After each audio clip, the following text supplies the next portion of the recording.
151 Tadipatri assembly constituency సంబంధించి రేపు 13వ తారీఖున జరగబో పోలింగ్ డే రోజున కొన్ని పోలీసు తరఫున కొన్ని సూచనలు ప్రజలకు, ఓటర్లకు, అలాగే అభ్యర్థులకు, పొలిటికల్ లీడర్స్ అందరూ కూడా చెప్పడానికి ఈ కార్యక్రమం ఏర్పాటు చేయడం జరిగింది.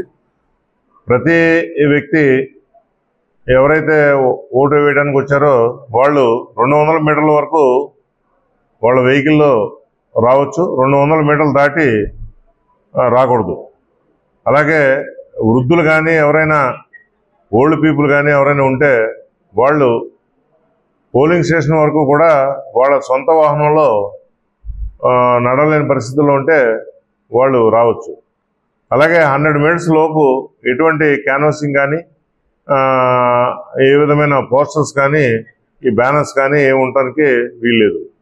అలాగే 200 మీటర్లు దాటి తర్వాత ఈ ఎవరైతే కంటెస్టింగ్ క్యాండిడేట్స్ ఉన్నారో వాళ్ళకి సంబంధించి ఒక చిన్న టెంటు, స్మాల్ టెంటు, ఒక చైరు వేసుకోవడానికి అవకాశం ఉంది.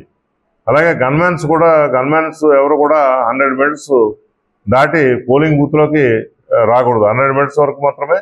ఎవరికైనా అభ్యర్థికి గన్మ్యాన్ కేటాయించినట్లయితే, లేకపోతే సెక్యూరిటీ థ్రెట్ ఉన్న వ్యక్తికి ఎవరైనా గన్మ్యాన్ కేటాయించినట్లయితే వాళ్ళు 100 మీటర్స్ వరకు మాత్రమే రావడానికి వీలుంది.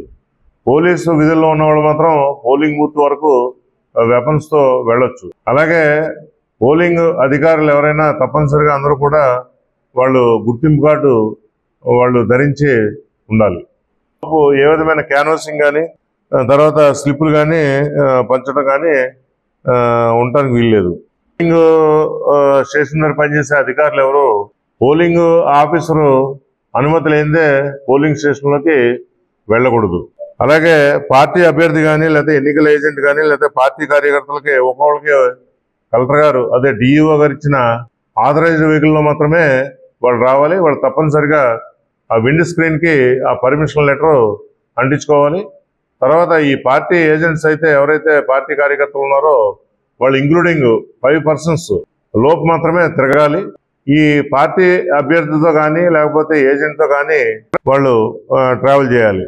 తర్వాత పోలింగ్ రోజున అభ్యర్థులు ఈ ఓటర్స్ని రవాణా చేయటకు ఎటువంటి వాహనాలు ఉపయోగించకూడదు. ఈ చెప్పిన ఇన్స్ట్రక్షన్స్ ఎవరైనా వైలేట్ చేస్తే వాళ్ళ మీద తప్పకుండా క్రిమినల్ కేసులు మేము నమోదు చేయడం జరుగుతుంది. అలాగే ఇప్పుడు ఈ రూట్ మొబైల్స్ ఈ కాన్స్టిట్యున్సీలో 29 route mobiles, revenue route mobiles ఉన్నాయి. దీన్ని అదనంగా మన రూట్స్ని కొద్దిగా మనకి అనువుగా తక్కువ కాలంలో ఏదైనా ఇన్సిడెంట్ జరిగినా కూడా తక్కువ టైంలో అటెండ్ అవడానికి వీలుగా ఇంకొక 10 పెంచడం జరిగింది. మొత్తం టోటల్ పోలీస్ రూట్స్ 39 రూట్స్ ఉన్నాయి. దీంట్లో స్పెషల్ స్ట్రైకింగ్ ఫోర్స్కి మన డిఎస్పీ గారు తర్వాత ఫోర్స్ ఉంటుంది. అలాగే 5 క్యూఆర్టీ టీంలు ఉన్నాయి. ఈ క్యూఆర్టీ టీంలకి 5 పోలీస్ స్టేషన్లకి 5 క్యూఆర్టీ టీంలు ఉన్నాయి. వీళ్ళకు కూడా మన సిబ్బంది స్పెషల్ ఫోర్స్ ఇస్తారు. అలాగే ఇన్స్పెక్టర్స్ క్యూఆర్టీస్ 4 ఉన్నాయి. ఒకటి తాడిపత్రి టౌన్, రూరల్, యాడికి మరియు circle Pedavadugur and Peddapappur circle, ఆ 2 పోలీస్ స్టేషన్లకి ఒక ఇన్స్పెక్టర్ గారు, మొత్తం 4 ఇన్స్పెక్టర్స్ ఉన్నారు. మనకి ఈ టోటల్ పోలింగ్ లొకేషన్స్ ఈ కాన్స్టిట్యున్సీలో 169 ఉన్నాయి. దీంట్లో బూత్స్ 274. ఈ క్రిటికల్ పోలింగ్ లొకేషన్స్ 59 ఉన్నాయండి. మన క్రిటికల్గా 59 లొకేషన్స్ ఉన్నాయి. దీంట్లో క్రిటికల్ పోలింగ్ బూత్స్ 136 ఉన్నాయి. ఈ అన్నిట్లు కూడా క్రిటికల్ ఏదైతే లొకేషన్స్ 59 ఉన్నాయో దీనికి ప్రతి చోట కూడా మనకి ఆఫ్ సెక్షన్ మనకి సిఏపిఎఫ్ కానీ, లేకపోతే బిఎస్ఎఫ్ కానీ, లేదా ఐఆర్ నాగాలాండ్ కానీ వీళ్ళని నియమించడం జరుగుతుంది. అలాగే సిబ్బంది అందరూ కూడా కమిట్మెంట్ తోటి కష్టపడి పనిచేస్తే ఈ ఎలక్షన్ అంతా కూడా సవ్యంగా జరుగుతుంది. ఎటువంటి అల్లర్లకి తావు లేకుండా మేము చేయగలుగుతాం. అభ్యర్థులు అందరూ కూడా ఈ కలెక్టర్ గారు ఇచ్చిన ఉత్తర్వులు అన్నీ కూడా పాటించి దానికి అనుగుణంగా నడుచుకోవాలి.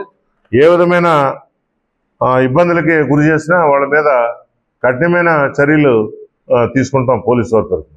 ట్రబుల్ మాంగర్స్ ఇప్పటి వరకు ఆల్మోస్ట్ ఆల్ ఎలక్షన్ కేసెస్ కానీ, లేకపోతే ప్రీవియస్ లాస్ట్ 5 years నుంచి కూడా ఇన్సిడెంట్లో ఉన్న ముద్దాయిలందరినీ కూడా మనం చాలా వరకు బైండ్ ఓవర్ చేయడం జరిగింది.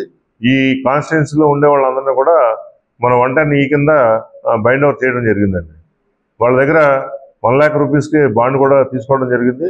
అది 1 year లిమిటెడ్ పీరియడ్ అండి. ట్రబుల్ క్రియేట్ చేస్తే మాత్రం డెఫినెట్గా 151 కింద అరెస్ట్ చేసి తీసుకుంటాం.